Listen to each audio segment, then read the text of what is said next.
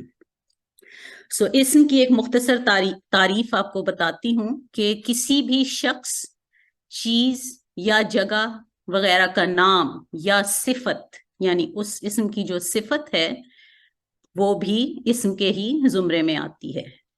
کسی بھی شخص، چیز یا جگہ وغیرہ کا نام یا صفت ہو تو وہ اسم کہلائے گا.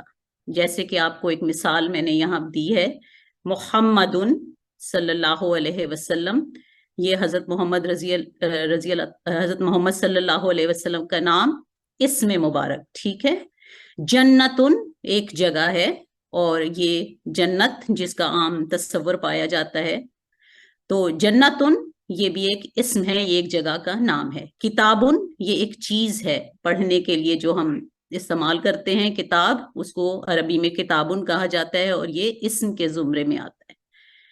کبھی کبھی ہم لوگ کسی کو جیسے بیان کرنے کے لیے، اس کی صفت بیان کرنے کے لیے کہا جاتا ہے کہ اردو زبان میں فلاں شخص کافر ہے، عربی میں جیسے کہتے ہیں کافرون. کافرون ایک صفت ہے لیکن یہ بھی اسم کے زمرے میں آتی ہے. کوئی بہت اچھا شاعر ہے، کہتے ہیں بہت اچھا شاعر ہے، وہ کا استعمال کر کے جملہ ہم کہتے ہیں وہ بہت اچھا شاعر ہے. شاعرون یہ صفت ہے لیکن یہ اسم کے زمرے میں آتی ہے اور یہ کسی شخص کی طرف اشارہ ہے. اسی طرح فعل کے بارے میں کہ جب وہ کلمہ جس میں کسی کام کے ہونے یا کرنے کا پتہ چلے اور کوئی زمانہ بھی پایا جائے تو وہ فعل کہلاتا ہے. عربی زبان میں جو افعال استعمال ہوئے ہیں ان میں یاد رکھنا ہے کہ جیسے یہ فعل ہے، کتبہ اس نے کتاب پڑھی، نصرہ اس نے مدد کی، قولا اس نے کہا. اسی طرح سے یہ یاد رکھنا ہے ہم نے کہ یہ فعل ماضی ہیں، ماضی میں کوئی ہونے والے کام کی طرف اشارہ کرتے ہیں. لیکن کچھ فعل جو ہیں عربی زبان میں وہ 2 زمانوں کی طرف اشارہ کرتے ہیں، ان کو فعل مضارع کہتے ہیں. اس کی تفصیل میں ہم آج نہیں جائیں گے، بس آپ کو صرف بتانے کے لیے مختصراً، جیسے نعبدو سورہ فاتحہ میں آتا ہے، نعبدو ہم عبادت کرتے ہیں. ایک مسلسل ایکشن کا ذکر ہے اس میں جو حال میں بھی ہو رہا ہے اور مستقبل میں بھی ہونے والا ہے. نستعینو ہم مدد چاہتے ہیں، اللہ تعالیٰ سے ہم دعا کرتے ہیں، ہم تیری مدد چاہتے ہیں. ایک مسلسل کام ہے، ایک مسلسل فعل ہے جو حال میں بھی ہو رہا ہے، مستقبل میں بھی ہو رہا ہے، اس کو کہتے ہیں فعل مضارع. آج کے لیسن میں ہم صرف اسم اور حرف کی طرف توجہ کریں گے، فعل کی طرف ابھی نہیں کریں گے کیونکہ وقت کی مناسبت سے ہمارے پاس اتنا ہی وقت ہے کہ اسم اور حرف کے بارے میں آپ کو بتائیں. حروف کیا ہوتے ہیں؟ وہ کلمہ جو نہ اسم ہو اور نہ فعل ہو، یعنی کسی چیز یا جگہ کا نام بھی نہ ہو اور اس میں کوئی زمانہ بھی نہ پایا جاتا ہو، صرف وہ اسموں اور فعلوں کو آپس میں ملانے کا کام دیتا ہے. تو اس کو، اور اگر صرف اس حرف کو استعمال کیا جائے تو وہ کوئی بامعنی جملہ نہیں ادا کرتا، اس کا مطلب نہیں سمجھ آتا، اس کو ہم حرف کہتے ہیں عربی زبان میں. آگے چلتے ہیں. اسموں کی جو پہچان ہے مختصراً آپ کو بتاتی ہوں کہ 3 یا 4 اس کی اسم کو پہچاننے کی نشانیاں ہیں. میں یہ کیوں تمہید باندھ رہی ہوں؟ تاکہ آپ کو حروف جارہ کی اچھی طرح سے سمجھ آ جائے. ہمارے عربی زبان میں جو الفاظ الف لام سے شروع ہوتے ہیں وہ اسم کے زمرے میں آتے ہیں، وہ اسم کہلاتے ہیں. جیسے میں نے اعوذ باللہ من الشیطان الرجیم سے یہ 2 الفاظ لیے آپ کو بتانے کے لیے کہ الشیطان اور الرجیم، ان دونوں کے پہلے الف آیا ہے، یہ اسم ہے. بسم اللہ الرحمن معذرت چاہتی ہوں، بسم اللہ الرحمن الرحیم نے الرحمن اور الرحیم دونوں الف لام سے شروع ہوئے، اس لیے یہ اسم ہے.